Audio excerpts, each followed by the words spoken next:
Le projet de nouvelle constitution défendu vivement par le régime en place va-t-il légaliser l'homosexualité en Guinée? Le Kontigi de la Basse-Guinée dit avoir eu des informations allant dans ce sens. Une information rejetée en bloc par Alouseni Makanera Kake, président du Front National pour le Développement, membre du Codénoc Amara Bangoura.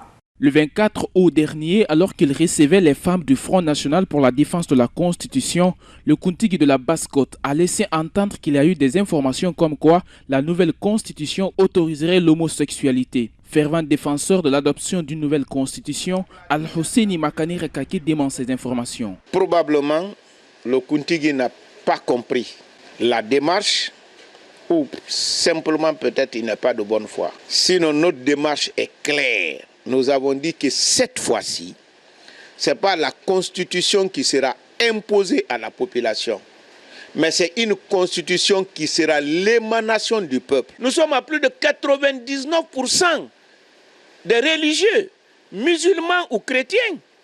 Et cette pratique d'homosexualité est interdite dans nos différentes religions.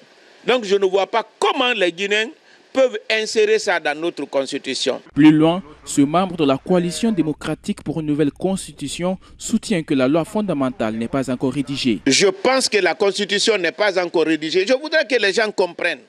D'abord, il faut le principe et ensuite, il faut une commission spécialisée pour rédiger. Et il faut le projet et il faut l'adopter pour que ça soit une constitution. Parlant des guéguerres qui minent actuellement l'opposition au sujet de la désignation de ses représentants au sein des démembrements de la CENI, l'ancien porte-parole de l'opposition républicaine dénonce le code électoral qu'il qualifie d'une loi discriminatoire et biaisée. Je pense que la loi, elle est mauvaise. Mais puisque les lois, on est obligé de la respecter. On ne respecte pas la loi parce qu'elle est bonne.